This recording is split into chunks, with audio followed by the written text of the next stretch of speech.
part of the Press Play Podcast Network. Look up in the sky, it's a bird, it's a plane, This is Jason J. Lewis, the voice of Superman on Justice League Action. This is Mark Wade, writer of Superman Birthright, and you're listening to the Krypton Report.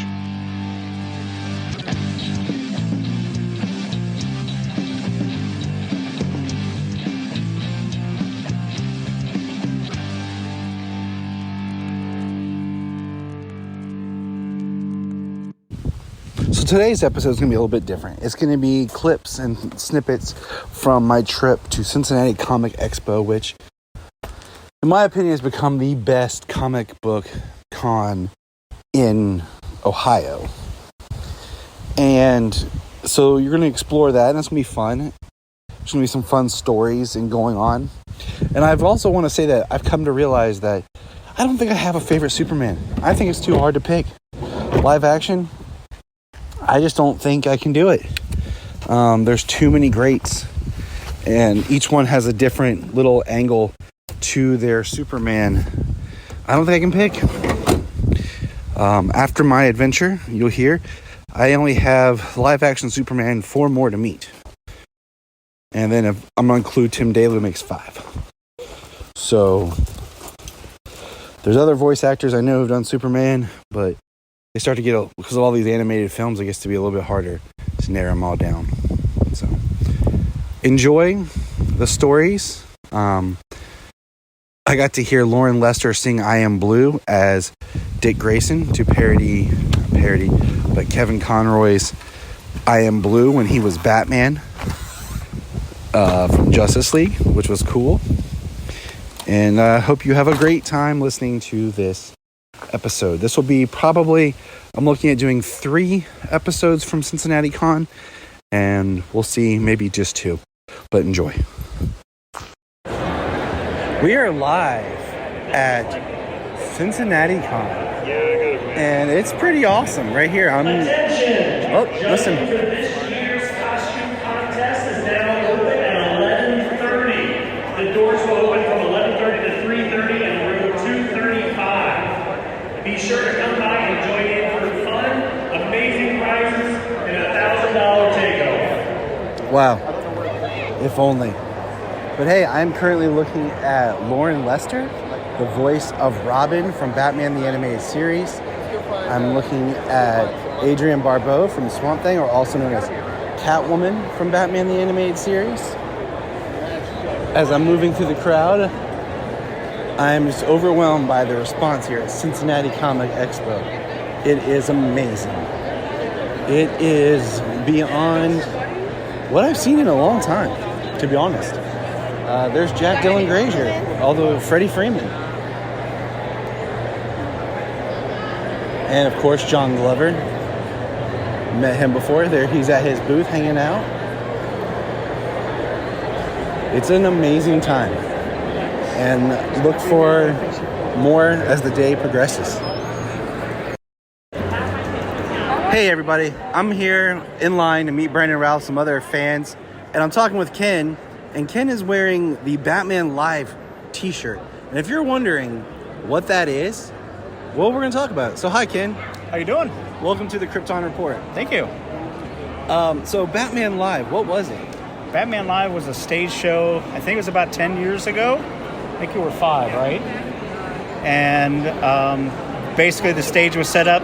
The Gotham City would rise, all the buildings and stuff would rise out of the ground, and then they would have the live action show going on throughout Gotham City. And it would constantly change. The stage would go down, and another part of the Batcave would appear.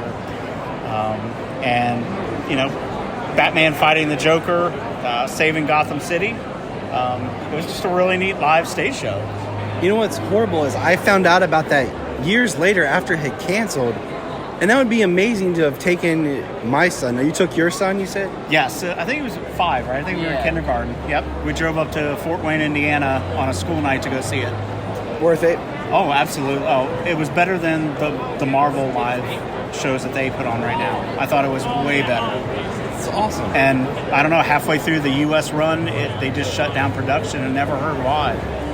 but it was really massive overseas, and that's where I first heard from that it was coming to the States, and it was selling out all over, Australia, Europe, and so we had to go. It's crazy that something like that right now would be massive. So. Oh, I think so. I don't know why that they canceled it. They never gave an explanation, but really one of the best stage shows that we saw.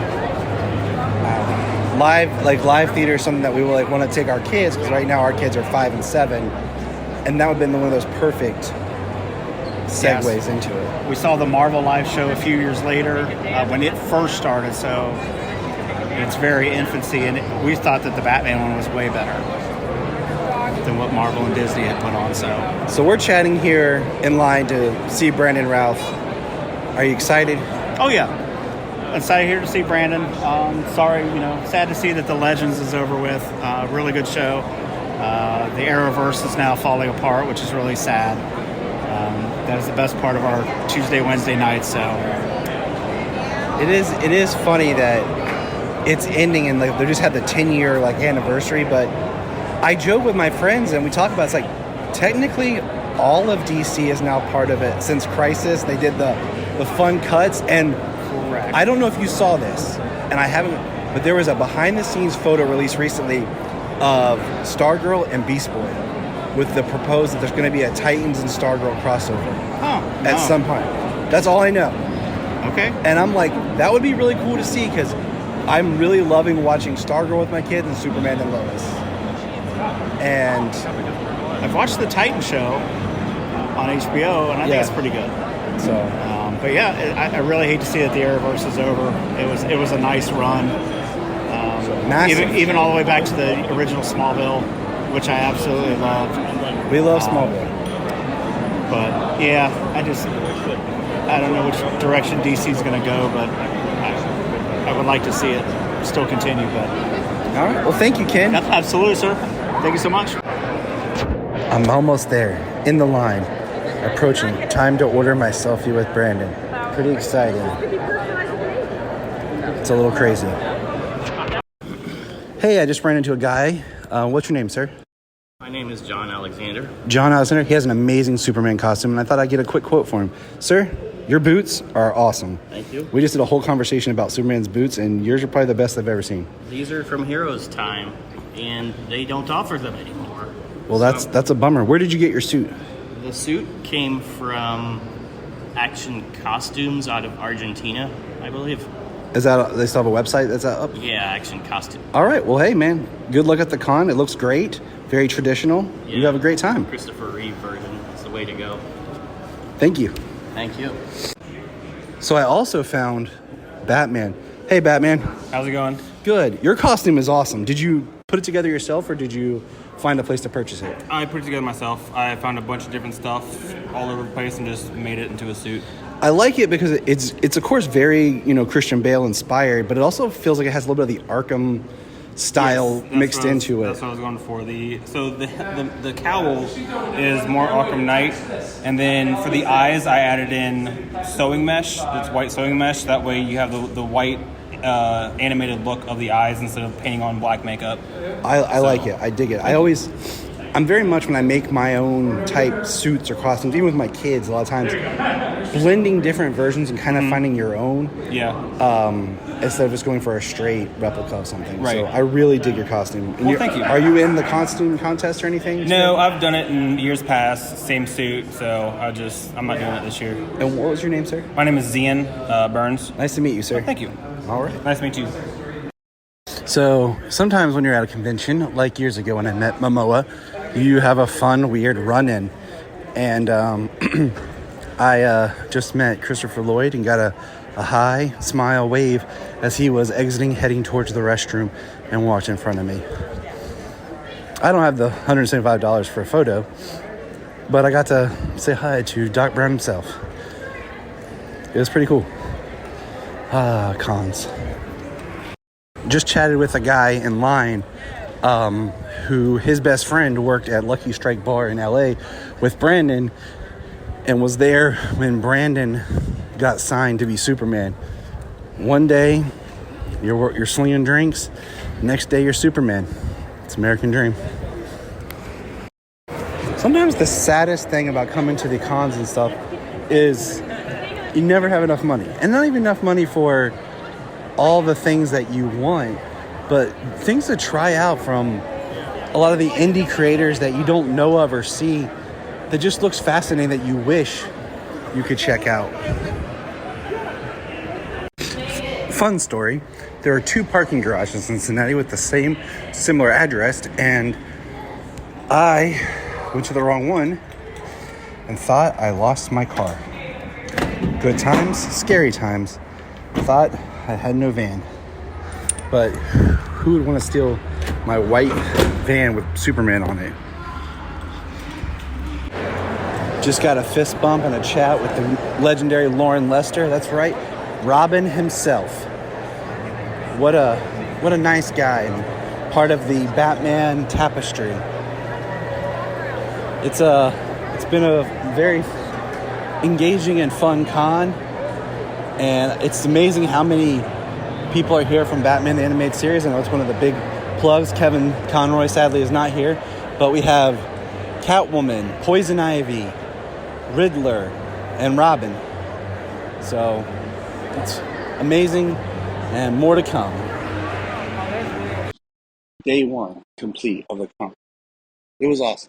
Closed it out with a panel led by myself that will be soon be up as its own episode. Look for it also on YouTube. It's gonna be awesome.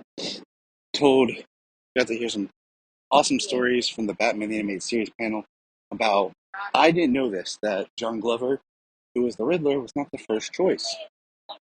He was brought in to replace somebody. Same with Poison Ivy. Wow. But what an amazing show. What an amazing experience. What an amazing podcast.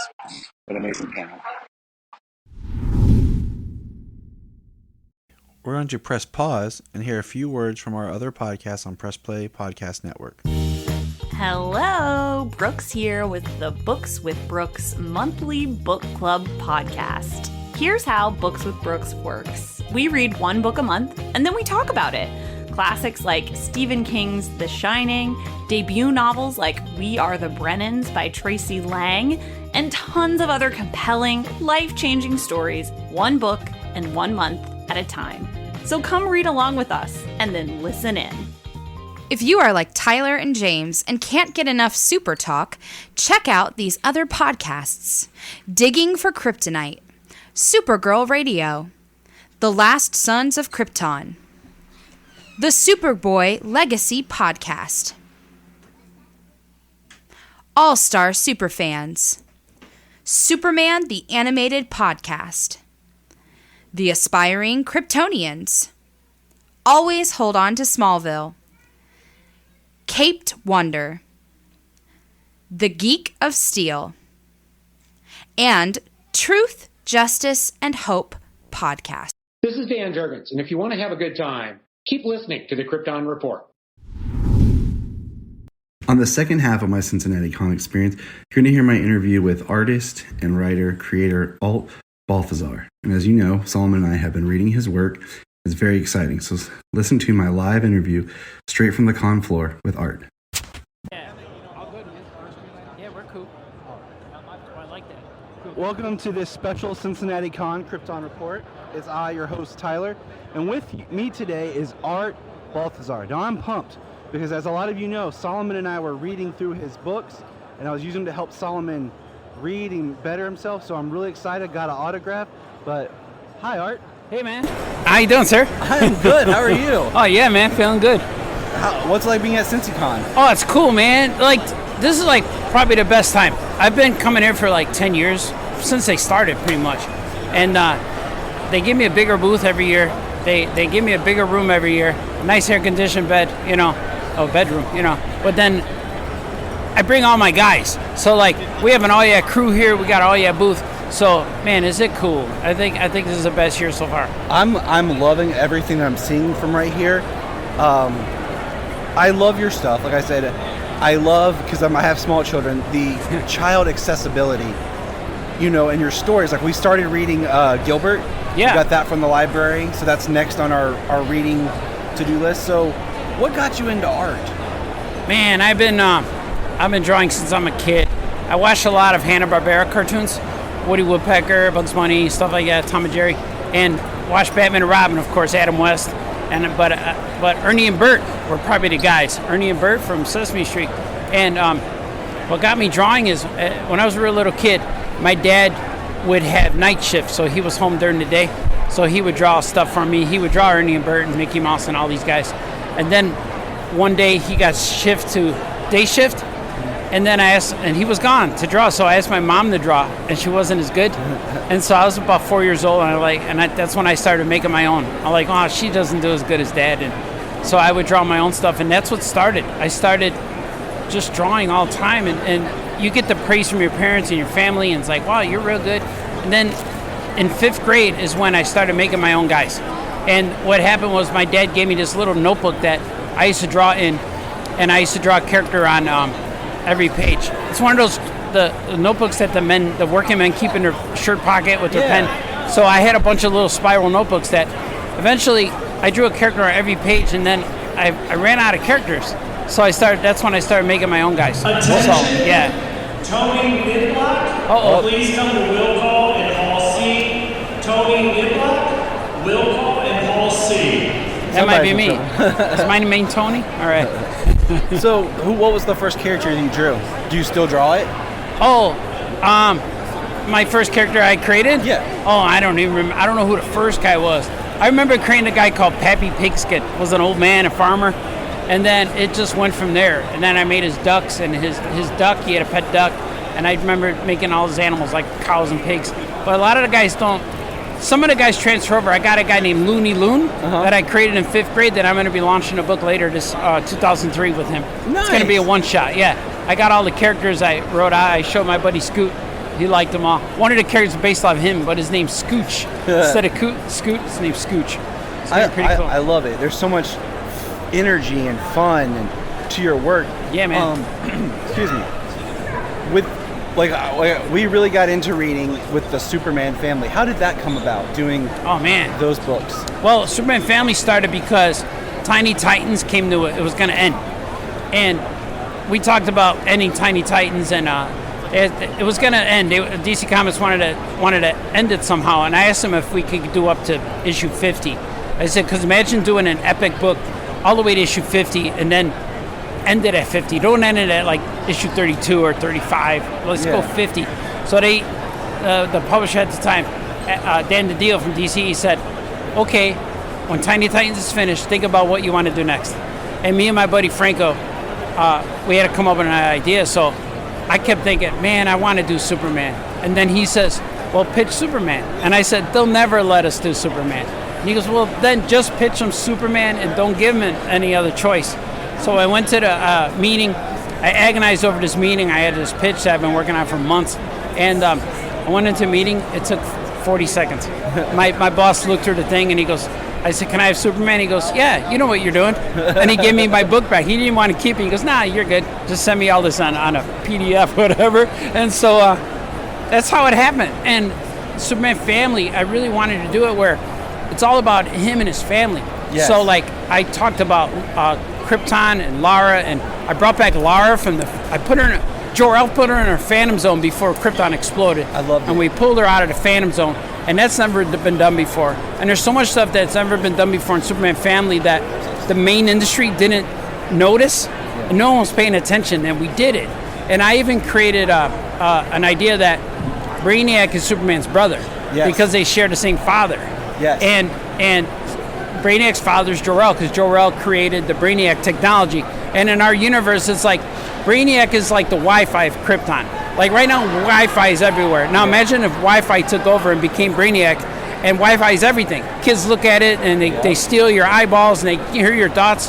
I was talking about buying like shoes or something, and then shoe ads show up on my Facebook feed, and then my wife keeps saying, they're stealing. I was talking about this exercise equipment. And so I yelled in my phone, Linda Carter running. But I yet to see Linda Carter, Wonder Woman, whatever. Now you could edit that out. But not keeping it's funny. But so imagine Brainiac being the Wi-Fi and just taking over. And that's what I was really going for with the Superman family. And it got cut short We only had 12 issues, but we rewrote like 48 issues for that.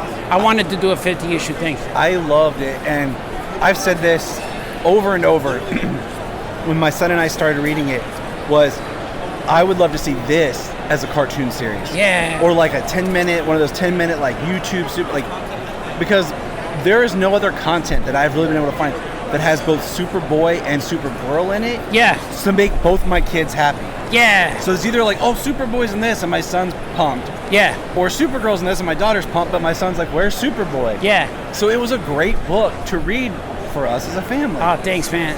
And I loved it. I was saying earlier, like, when we did it, I would do this, she kind of Lex Luthor voice. Yeah. Just very like James Cagney-ish. Yeah. And my son loved it. And so like, when we read it, he would do Superboy and he would do some of the other, Jimmy Olsen. And I had to do Mr. White, Lex Luthor, and Superman for sure. Oh, yeah. And it was just a really good time, and I really love your books. Yeah, oh, thanks, man. Yeah, it was cool, man. The weird thing about it is I understand Lex Luthor, and I relate to Superman, and I wish I could do more. One day. You never know. One day. Yeah, man. It's going to be good. I appreciate you taking the time to Oh, chat right with on, us. man. Yeah, man, we got to go do a drawing thing now. Hey, you guys. Look up in the sky. Yes, it's Miss Sailor. We just want to say if you've enjoyed this podcast, please check out other podcasts on the Press Play Podcast Network. Remember to check out Krypton Report on all social media platforms. Go to linktree.com/Krypton Report. You find all of our information right there. $1 a month, you'll get extra special content that you don't get on the main show, like movie commentaries and whatever else comes out of our mouths. So check it out, patreon.com/Krypton Report.